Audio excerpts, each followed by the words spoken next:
नमस्कार। स्वागत है आपका गुनाहों का देवता के 18वें भाग में। तो चलिए शुरू करते हैं। उल्लास और रोशनी का मलय पवन फिर लौट आया था। फिर एक बार चंदर, सुधा और बिनती के प्राणों को भाव विभोर कर गया था कि सुधा को महीने भर बाद ही जाना है। और सुधा भूल गई थी कि शाहजहांपुर से भी उसका कोई नाता है। बिनती का इम्तिहान हो गया था और अक्सर चंदर और सुधा बिनती के ब्याह के लिए गहने और कपड़े खरीदने जाते। जिंदगी फिर खुशी के हिलकोरों पर झूलने लगी थी। बिनती का ब्याह उतरते अगहन में होने वाला था। अब 2-2.5 महीने रह गए थे। सुधा और चंदर जाकर कपड़े खरीदते और लौटकर बिनती को जबरदस्ती पहनाते और गुड़िया की तरह उसे सजाकर खूब हंसते। दोनों के बड़े बड़े हौसले थे बिनती के लिए। सुधा बिनती को सलवार और चुन्नी का एक सेट और घाघरा और कुर्ते का एक सेट देना चाहती थी। चंदर बिनती को एक हीरे की अंगूठी देना चाहता था। चंदर बिनती को बहुत स्नेह करने लगा था। वह बिनती के ब्याह में भी जाना चाहता था, लेकिन गांव का मामला, काने कुब्जों की बारात, शहर में सुधा, बिनती और चंदर को जितनी आज़ादी थी उतनी वहां भला कहाँ क्यों कर हो सकती थी।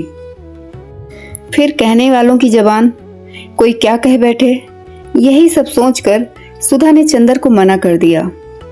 इसलिए चंदर यहीं से बिनती को जितने उपहार और आशीर्वाद देना चाहता था दे रहा था। सुधा का बचपन लौट आया था और दिन भर उसकी शरारतों और किलकारियों से घर हिलता था।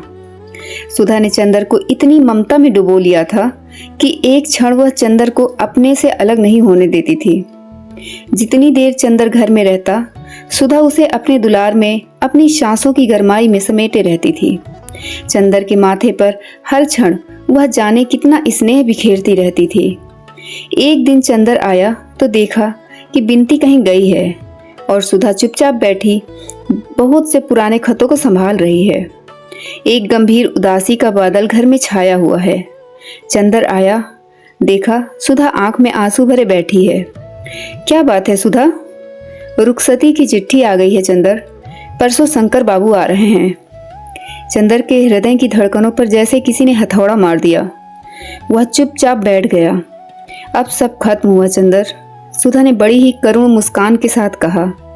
अब साल भर के लिए विदा, और उसके बाद जाने क्या होगा। चंदर कुछ नहीं बोला, वहीं लेट गया और बोला, सुधा दुखी मत हो। आखिर कैलाश इतना अच्छा है, शंकर बाबू इतने अच्छे हैं, दुख किस बात का।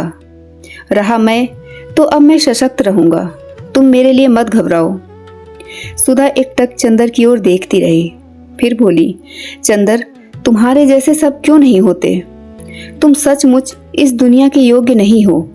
ऐसे ही बने रहना चंदर मेरे, तुम्हारी पवित्रता ही मुझे जिंदा रख सकेगी, वरना मैं तो जिस नरक में जा रही हूँ। तुम उसे नरक क्यों कहती हो, मेरी समझ में नहीं आता। तुम नहीं समझ सकते, तुम अभी बहुत दूर हो इन सब बातों से। लेकिन सुधा बड़ी देर तक चुप रही, फिर खत सब एक और खिसका दिए और बोली, चंदर उनमें सब कुछ है, वे बहुत अच्छे हैं, बहुत खुले विचार के हैं, मुझे बहुत चाहते हैं, मुझ पर कहीं कोई बंधन नहीं है। लेकिन इस सारे स्वर्ग का मोल जो देकर चुकाना पड़ता है, उससे मेरी आत्मा का कण कण विद्रोह कर उठता है और सहसा घुटनों में मुंह छिपाकर रो पड़ी। चंदर उठा और सुधा के माथे पर हाथ रखकर बोला, छी रो मत सुधा, अब तो जैसा है जो कुछ भी है बर्दाश्त करना पड़ेगा। कैसे करूं चंदर, वह इतने अच्छे हैं और इसके अलावा इतना अच्छा व्यवहार करते हैं कि मैं उनसे क्या कहूँ, कैसे कहूँ। सुधा बोली, जाने दो सुधी, जैसी जिंदगी हो वैसा निवाह करना चाहिए, इसी में सुंदरता है। और जहाँ तक मेरा ख्याल है, वैवाहिक जीवन के प्रथम चरण में ही यह सब नशा रहता है, फिर किसको यह सूझता है। आओ चलो चाय पिए, उठो, पागलपन नहीं करते, परसों चली जाओगी, रुलाकर नहीं जाना होता, उठो। चंदर ने अपने मन को जुगुप्सा पीकर ऊपर से बहुत स्नेह से कहा। सुधा उठी और चाय ले आई। चंदर ने अपने हाथ से एक कप में चाय बनाई और सुधा को पिलाकर उसी में पीने लगा। चाय पीते पीते सुधा बोली, चंदर तुम ब्याह मत करना, तुम इसके लिए नहीं बने हो। चंदर सुधा को हंसाना चाहता था। चल स्वार्थी कहीं की, क्यों ना करूं ब्याह? जरूर करूंगा, और जनाब 2-2 करूंगा। अपने आप तो कर लिया और मुझे उपदेश दे रही है। सुधा हंस पड़ी। चंदर ने कहा, बस ऐसे ही हंसती रहना हमेशा, हमारी याद करके, और अगर रोई तो समझ लो हम उसी तरह फिर अशांत हो उठेंगे जैसे अभी तक थे। फिर प्याला सुधा के होठों से लगा कर बोला, अच्छा सुधी, कभी तुम सुनो कि मैं उतना पवित्र नहीं रहा जितना कि हूँ तो तुम क्या करोगी? कभी मेरा व्यक्तित्व अगर बिगड़ गया तब क्या होगा? होगा क्या? मैं रोकने वाली कौन होती हूँ? मैं खुद ही क्या रोक पाई अपने आप को? लेकिन चंदर, तुम ऐसे ही रहना, तुम्हें मेरे प्राणों की सौगंध है, तुम अपने को बिगाड़ना मत। चंदर हंसा। नहीं सुधा, तुम्हारा प्यार मेरी ताकत है, मैं कभी गिर नहीं सकता जब तक तुम मेरी आत्मा में गुथी हुई हो। तीसरे दिन शंकर बाबू आए और सुधा चंदर के पैरों की धूल माथे पर लगाकर चली गई। इस बार वह रोई नहीं, शांत थी, जैसे वध स्थल पर जाता हुआ बेबस अपराधी। जब तक आसमान में बादल रहते हैं तब तक झील में बादलों की छाह रहती है। बादलों के खुल जाने के बाद कोई भी झील उनकी छाह को सुरक्षित नहीं रख पाती। जब तक सुधा थी, चंदर की जिंदगी का फिर एक बार उल्लास और उसकी ताकत लौट आई थी। सुधा के जाते ही वह फिर सब कुछ खो बैठा। उसके मन में कोई स्थायित्व नहीं रहा। लगता था जैसे वह एक जलागार में है जो बहुत गहरा है, लेकिन जिसमें हर चांद, सूरज, सितारे और बादल की छाह पड़ती है, और उनके चले जाने के बाद फिर वह उनका प्रतिबिंब धो डालता है और बदलकर फिर वैसा ही हो जाता है। कोई भी चीज पानी को रंग नहीं पाती, उसे छू नहीं पाती। हाँ, लहरों में उनकी छाया का रूप विकृत हो जाता है। चंदर को चारों ओर की दुनिया सहज गुजरते हुए बादलों का निस्सार तमाशा सी लग रही थी। कॉलेज की चहल पहल, ढलती हुई बरसात का पानी, थीसिस और डिग्री, बर्टी का पागलपन और पम्मी के खत, ये सभी उसके सामने आते और सपनों की तरह गुजर जाते। कोई चीज उसके हृदय को छू न पाती। ऐसा लगता था कि चंदर एक खोखला व्यक्ति है जिसमें सिर्फ एक सापेक्ष अंतःकरण मात्र है, कोई निरपेक्ष आत्मा नहीं, और हृदय भी जैसे समाप्त हो गया था। एक जलहीन हल्के बादल की तरह वह हवा के हर झोंके पर तैर रहा था, लेकिन टिकता कभी भी नहीं था। उसकी भावनाएं, उसका मन, उसकी आत्मा, उसके प्राण, उसका सब कुछ सो गया था। वह जैसे नींद में चल फिर रहा था, नींद में सब कुछ कर रहा था। जाने के 8-9 रोज बाद सुधा का खत आया। मेरे भाग्य, मैं इस बार तुम्हें जिस तरह छोड़ आई हूँ उससे मुझे पल भर को भी चैन नहीं मिलता। अपने को तो बेच चुकी हूँ, अपने मन के मोती को कीचड़ में फेंक चुकी। तुम्हारी रोशनी को ही देखकर कुछ संतोष होता है। मेरे दीपक, तुम बुझना मत। तुम्हें मेरे स्नेह की लाज है। मेरी जिंदगी का नरक फिर मेरे अंगों में भिदना शुरू हो गया है। तुम कहते हो कि जैसे हो निबाह करना चाहिए। तुम कहते हो कि अगर मैंने उनसे निबाह नहीं किया तो यह तुम्हारे प्यार का अपमान होगा।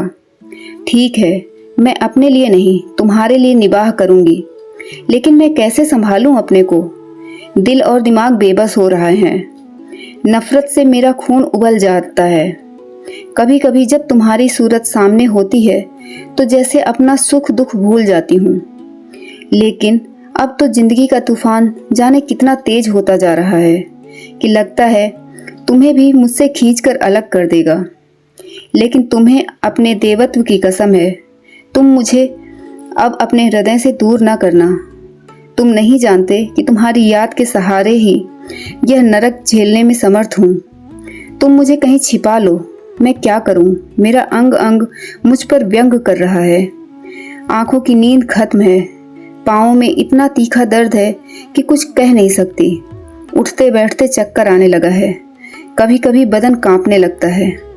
आज वह बरेली गए हैं तो लगता है मैं आदमी हूँ, तभी तुम्हें लिख भी रही हूँ। तुम दुखी मत होना, चाहती थी कि तुम्हें ना लिखूं, लेकिन बिना लिखे मन नहीं मानता। मेरे अपने, तुमने तो यही सोच कर यहाँ भेजा था कि इससे अच्छा लड़का नहीं मिलेगा, लेकिन कौन जानता था कि फूल में कीड़े भी होंगे। अच्छा, अब माँ जी नीचे बुला रही हैं, चलती हूँ। देखो, अपने किसी खत में इन सब बातों का जिक्र मत करना और इसे फाड़कर फेंक देना। तुम्हारी अभागिन सुधी। चंदर को खत मिला तो एक बार जैसे उसकी मूर्छा टूट गई। उसने खत लिया और बिनती को बुलाया। बिनती हाथ में साग और डलिया लिए आई और पास बैठ गई। चंदर ने वह खत बिनती को दे दिया। बिनती ने पढ़ा और चंदर को वापस दे दिया और चुपचाप तरकारी काटने लगी। वह उठा और चुपचाप अपने कमरे में चला गया। थोड़ी देर बाद बिनती चाय लेकर आई और चाय रखकर बोली, आप दीदी को कब तक खत लिख रहे हैं? मैं नहीं लिखूंगा, चंदर बोला। क्यों? क्या लिखूं बिनती? कुछ समझ में नहीं आता। कुछ झल्ला कर चंदर ने कहा। बिनती चुपचाप बैठ गई। थोड़ी देर बाद चंदर बड़े मुलायम स्वर में बोला, बिनती, एक दिन तुमने कहा था कि मैं देवता हूँ, तुम्हें मुझ पर गर्व है। आज भी तुम्हें मुझ पर गर्व है? पहले से ज्यादा, बिनती बोली। अच्छा, ताजुब है, चंदर बोला। अगर तुम जानती कि आजकल कभी कभी मैं क्या सोचता हूँ तो तुम्हें ताजुब होता। तुम जानती तो सुधा के इस खत से मुझे जरा सा भी दुख नहीं हुआ, सिर्फ झल्लाहट ही हुई है। मैं सोच रहा था कि क्यों सुधा इतना स्वांग भरती है, दुख और अंतर्द्वंद का। किस लड़की को यह सब पसंद नहीं? किस लड़की के प्यार में शरीर का अंश नहीं होता? लाख प्रतिभाशालिनी लड़कियां हों, लेकिन अगर वे किसी को प्यार करेंगी तो उसे अपनी प्रतिभा नहीं देंगी, अपना शरीर ही देंगी। और यदि वह अस्वीकार कर लिया जाए तो शायद प्रतिहिंसा से तड़प उठेंगी। अब तो मुझे ऐसा लगने लगा है कि सेक्स ही प्यार है, प्यार का मुख्य अंश है, बाकी सभी कुछ उसकी तैयारी है। उसके लिए एक समुचित वातावरण और विश्वास का निर्माण करना है। जाने क्यों मुझे इस सब से बहुत नफरत होती जाती है। अभी तक मैं सेक्स और प्यार को दो चीजें समझता था। प्यार पर विश्वास करता था, सेक्स से नफरत करता। अब मुझे दोनों एक ही चीजें लगती हैं और जाने कैसे अरुचि सी हो गई है इस जिंदगी से। तुम्हारी क्या राय है बिनती? मेरी? अरे हम बेपढ़े लिखे आदमी, हम क्या आपसे बात करेंगे। लेकिन एक बात है, ज्यादा पढ़ना लिखना अच्छा नहीं होता। क्यों? चंदर ने पूछा। पढ़ने लिखने से ही आप और दीदी जाने क्या क्या सोचते हैं। हमने देहात में देखा है कि वहाँ लड़कियाँ समझती हैं कि उन्हें क्या करना है, इसलिए कभी इन सब बातों पर अपना मन नहीं बिगाड़ती। बल्कि मैंने तो देखा है सभी शादी के बाद मोटी होकर आती हैं और दीदी अब छोटी सी नहीं है कि उनकी ऐसी तबीयत खराब हो जाए। यह सब मन में घुटने का नतीजा है। जब यह होना ही है तो क्यों दीदी दुखी होती हैं? उन्हें तो और मोटी हो जाना चाहिए, बिनती बोली। इस समस्या का इतना सरल समाधान सुनकर चंदर को हंसी आ गई। अब तुम ससुराल जा रही हो मोटी होकर आना? धत, आप तो मजाक करने लगे। लेकिन बिनती, तुम इस मामले में बड़ी विद्वान मालूम देती हो। अभी तक यह विद्वता कहाँ छिपा कर रखी थी? नहीं, आप मजाक न बनाइए। तो मैं सच बताऊं कि देहाती लड़कियां शहर की लड़कियों से ज्यादा होशियार होती हैं इन सब मामलों में। सच? चंदर ने पूछा। वह गांव की जिंदगी को बेहद निरीह समझता था। हाँ, और क्या। वहाँ इतना दुराव, इतना गोपन नहीं है।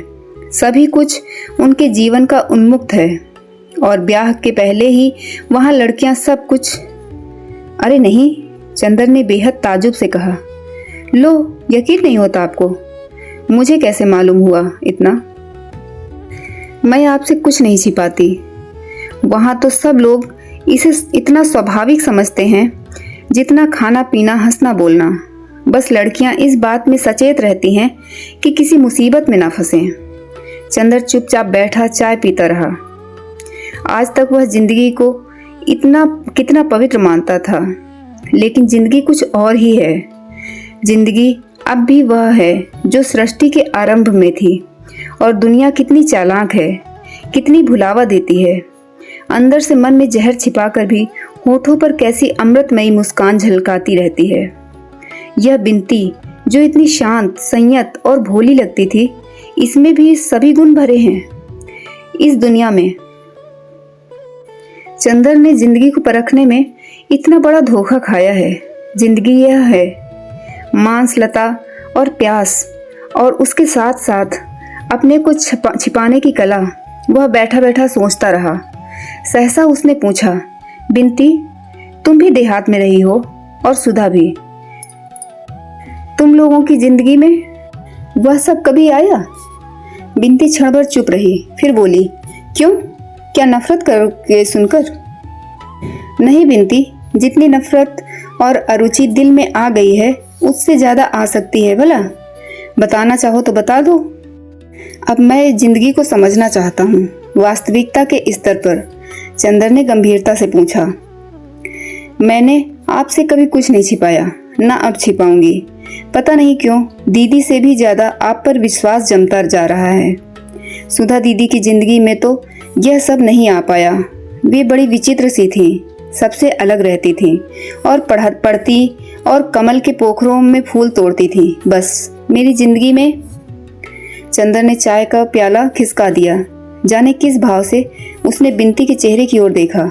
वह शांत थी, निर्विकार थी और बिना किसी हिचक के कहती जा रही थी। चंदर चुप था। बिनती ने अपने पाँव से चंदर के पाँव की उंगलियां दबाते हुए पूछा, क्या सोच रहे हैं आप? सुन रहे हैं आप? जाने दो, मैं नहीं सुनूंगा। लेकिन तुम मुझ पर इतना विश्वास क्यों करती हो? चंदर ने पूछा। जाने क्यों, यहाँ आकर मैंने दीदी के साथ आपका व्यवहार देखा, फिर पम्मी वाली घटना हुई। मेरे तन मन में एक विचित्र सी श्रद्धा आपके लिए छा गई। जाने कैसी अरुचि मेरे मन में दुनिया के लिए थी। आपको देखकर मैं फिर स्वस्थ हो गई। ताज्जुब है, तुम्हारे मन की अरुचि दूर हो गई दुनिया के प्रति और मेरे मन में की अरुचि बढ़ गई। कैसे अंतर्विरोध होते हैं मन की प्रतिक्रियाओं में। एक बात पूछूं बिनती, तुम मेरे इतने समीप रही हो, सैकड़ों बार ऐसा हुआ होगा जो मेरे विषय में तुम्हारे मन में शंका पैदा कर देता। तुम सैकड़ों बार मेरे सिर को अपने वक्ष पर रखकर मुझे सांत्वना दे चुकी हो। तुम मुझे बहुत प्यारी हो, लेकिन तुम जानती हो मैं तुम्हें प्यार नहीं करता हूँ। फिर यह सब क्या है, क्यों है? बिनती चुप रही। पता नहीं क्यों है, मुझे इसमें कभी कोई पाप नहीं दिखा, और कभी दिखा भी तो मन ने कहा कि आप इतने पवित्र हैं, आपका चरित्र इतना ऊंचा है कि मेरा पाप भी आपको छूकर पवित्र हो जाएगा। लेकिन बिनती, बस, बिनती ने चंदर को टोक कर कहा, इससे अधिक आप कुछ मत पूछिए, मैं हाथ जोड़ती हूँ। चंदर चुप हो गया। चंदर जितना सुलझाने का प्रयास कर रहा था, चीजें उतनी ही उलझती जा रही थी। सुधा ने जिंदगी का एक पक्ष चंदर के सामने रखा था। बिनती उसे दूसरी दुनिया में खींच लाई। कौन सच है, कौन झूठ? वह किसका तिरस्कार करे, किसको स्वीकार करे? अगर सुधा गलती पर है तो चंदर का जिम्मा है। चंदर ने सुधा की हत्या की है, लेकिन कितनी भिन्न है दोनों बहनें। बिनती कितनी व्यवहारिक, कितनी यथार्थ, संयत, और सुधा कितनी आदर्श, कितनी कल्पनामयी, कितनी सूक्ष्म, कितनी ऊंची, कितनी सुकुमार और पवित्र।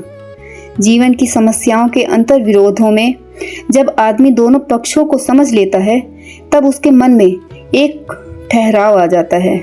वह भावना से ऊपर उठकर स्वच्छ बौद्धिक धरातल पर जिंदगी को समझने की कोशिश करने लगता है। चंदर अब भावना से हटकर जिंदगी को समझने की कोशिश करने लगा था। वह अब भावना से डरता था। भावना के तूफान में इतनी ठोकरें खाकर अब उसने बुद्धि की शरण ली थी और एक पलायनवादी की तरह भावना से भागकर बुद्धि की एकांगिता में छिप गया था। कभी भावुकता से नफरत करता था, अब वह भावना से ही नफरत करने लगा था। इस नफरत का भोग सुधा और बिनती दोनों को ही भुगतना पड़ा। सुधा को उसने एक भी खत नहीं लिखा और बिनती से एक दिन भी ठीक से बात नहीं करी। जब भावना और सौंदर्य के उपासक को बुद्धि और वास्तविकता की ठोस लगती है, तब वह सहसा कटुता और व्यंग से उबल उठता है। इस वक्त चंदर का मन भी कुछ ऐसा ही हो गया था।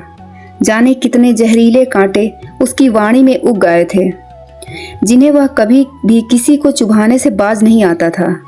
एक निर्मम निरपेक्षता से वह अपने जीवन की सीमा में आने वाले हर व्यक्ति को कटुता के जहर से अभिषिक्त करता चलता था। सुधा को वह कुछ लिख नहीं सकता था। पम्मी यहाँ थी नहीं। ले देकर बची अकेली बिनती, जिसे इन जहरीले बाणों का शिकार होना पड़ रहा था। सितंबर बीत गया था और अब वह गांव जाने की तैयारी कर रही थी। डॉक्टर साहब ने दिसंबर तक की छुट्टी ले ली थी और वे भी गांव जाने वाले थे। शादी के महीने भर पहले से उनका जाना जरूरी था। चंदर खुश नहीं था, नाराज भी नहीं था। एक स्वर्ग भ्रष्ट देवदूत जिसे पिशाचों ने खरीद लिया हो, उन्हीं की तरह वह जिंदगी के सुख दुख को ठोकर मारता हुआ किनारे खड़ा सभी पर हंस रहा था। खास तौर से नारी पर उसके मन का सारा जहर बिखरने लगा था और उसमें उसे यह भी अक्सर ध्यान नहीं रहता था कि वह किससे बात कर रहा है और क्या बात कर रहा है।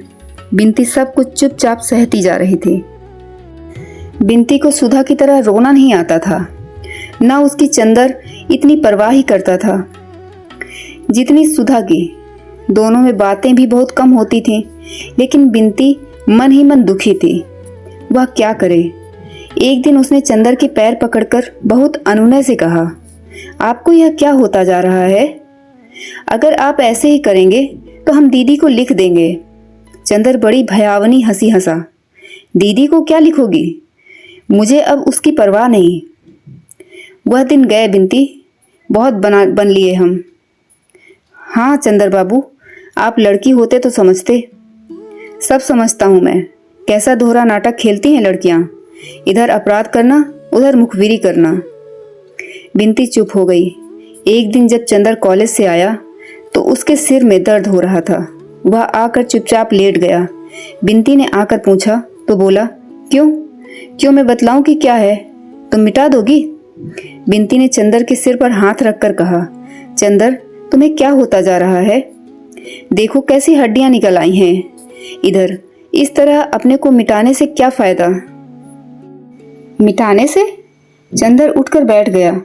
मैं मिटाऊंगा अपने को लड़कियों के लिए? छी, तुम लोग अपने को क्या समझती हो? क्या है तुम लोगों के में सिवा एक नसीला मांस लता के? इसके लिए मैं अपने को मिटाऊंगा? बिनती ने चंदर को फिर लिटा दिया। इस तरह अपने को धोखा देने से क्या फायदा चंदर बाबू? मैं जानती हूँ दीदी के ना होने से आपकी जिंदगी में कितना बड़ा अभाव है, लेकिन दीदी के ना होने पर क्या मतलब है तुम्हारा? मेरा मतलब आप खूब समझते हैं। मैं जानती हूँ दीदी होती तो आप इस तरह ना मिटाते अपने को। मैं जानती हूँ दीदी के लिए आपके मन में क्या था। बिनती ने सिर में तेल डालते हुए कहा, दीदी के लिए क्या था? चंदर हंसा और बड़ी विचित्र हंसी। दीदी के लिए मेरे मन में एक आदर्शवादी भावुकता थी जो अध कचरे मन की उपज थी। एक ऐसी भावना थी जिसके औचित्य पर ही मुझे विश्वास नहीं। वह एक सनक थी। सनक? बिनती थोड़ी देर तक चुप रही, चुपचाप सिर में तेल ठोकती रही। फिर बोली, अपनी सांसों से बनाई देव मूर्ति पर इस तरह लात तो न मारिए, आपको शोभा नहीं देता। बिनती की आंख में आंसू आ गए। कितनी अभागी है दीदी। चंदर एकटक बिनती की ओर देखता रहा और फिर बोला, मैं अब पागल हो जाऊंगा बिनती। मैं आपको पागल नहीं होने दूंगी। मैं आपको छोड़कर नहीं जाऊंगी। मुझे छोड़कर नहीं जाओगी? चंदर फिर हंसा। जाइए आप। अब आप श्रीमती बिनती होने वाली हैं। आपका ब्याह होगा।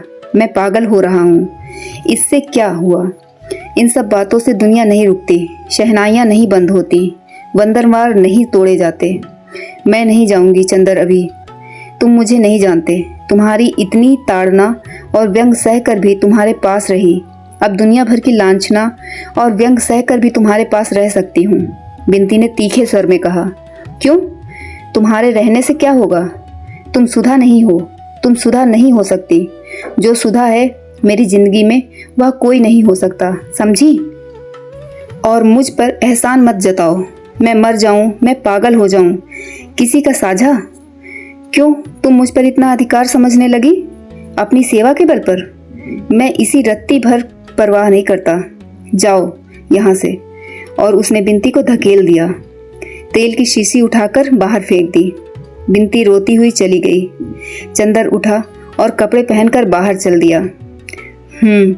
ये सब लड़कियां समझती हैं एहसान कर रही हैं मुझ पर। बिनती के जाने की तैयारी हो गई थी और लिया दिया जाने वाला सारा सामान पैक हो गया था। डॉक्टर साहब भी महीने भर की छुट्टी लेकर साथ जा रहे थे।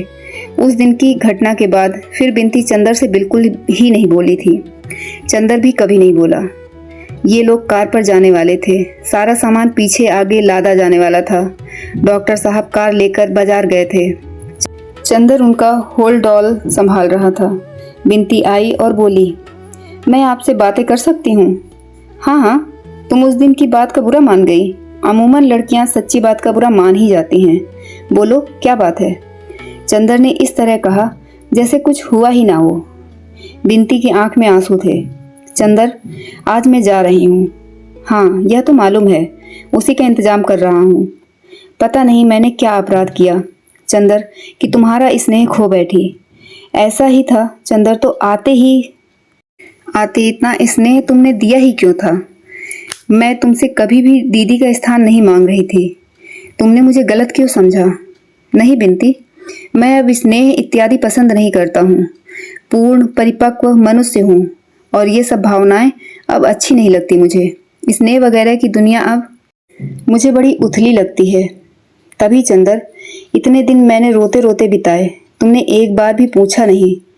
जिंदगी में सिवा दीदी और तुम्हारे कौन था? तुमने मेरे आंसुओं की परवाह नहीं की। तुम्हें कसूर नहीं देती, कसूर मेरा ही होगा चंदर। नहीं, कसूर की बात नहीं बिनती। औरतों के रोने की कहाँ तक परवाह की जाए? वे कुत्ते बिल्ली तक के लिए उतने ही दुख से रोती हैं। खैर चंदर, ईश्वर करे तुम जीवन भर इतने ही मजबूत रहो। मैंने अगर कभी तुम्हारे लिए कुछ किया, वैसे किया भी क्या, लेकिन अगर कुछ भी किया हो तो सिर्फ इसलिए कि मेरे मन की जाने कितनी ममता तुमने जीत ली। या मैं हमेशा इस बात के लिए पागल रहती थी कि तुम्हें जरा सी भी ठेस ना पहुंचे। मैं क्या कर डालूं तुम्हारे लिए? तुम्हारे व्यक्तित्व में ने मुझे जादू में बांध लिया था। तुम मुझसे कुछ भी कराने के लिए कहते तो मैं हिचक नहीं सकती थी, लेकिन खैर, तुम्हें मेरी जरूरत नहीं थी। तुम पर भार हो उठती थी। मैंने अपने को खींच लिया। अब कभी तुम्हारे जीवन में आने का साहस नहीं करूंगी। यह भी कैसे कहूँ कि कभी तुम्हें मेरी जरूरत भी पड़ेगी। मैं जानती हूँ कि तुम्हारे तूफानी व्यक्तित्व के सामने मैं बहुत तुच्छ हूँ, तिनके से भी तुच्छ। लेकिन आज जा रही हूँ। अब कभी यहाँ आने का साहस ना करूँगी। लेकिन क्या चलते वक्त आशीर्वाद भी ना दोगे? कुछ आगे का रास्ता ना बताओगे? बिनती ने झुककर चंदर के पैर पकड़ लिए और सिसक सिसक कर रोने लगी। चंदर ने बिनती को उठाया और पास की कुर्सी में बिठा दिया और सिर पर हाथ रखकर बोला, आशीर्वाद देवताओं से मांगा जाता है। मैं अब प्रेत हो चुका हूँ बिनती। भाग 18 अब समाप्त होता है। अब आपसे मुलाकात होगी भाग 19 में कल। धन्यवाद।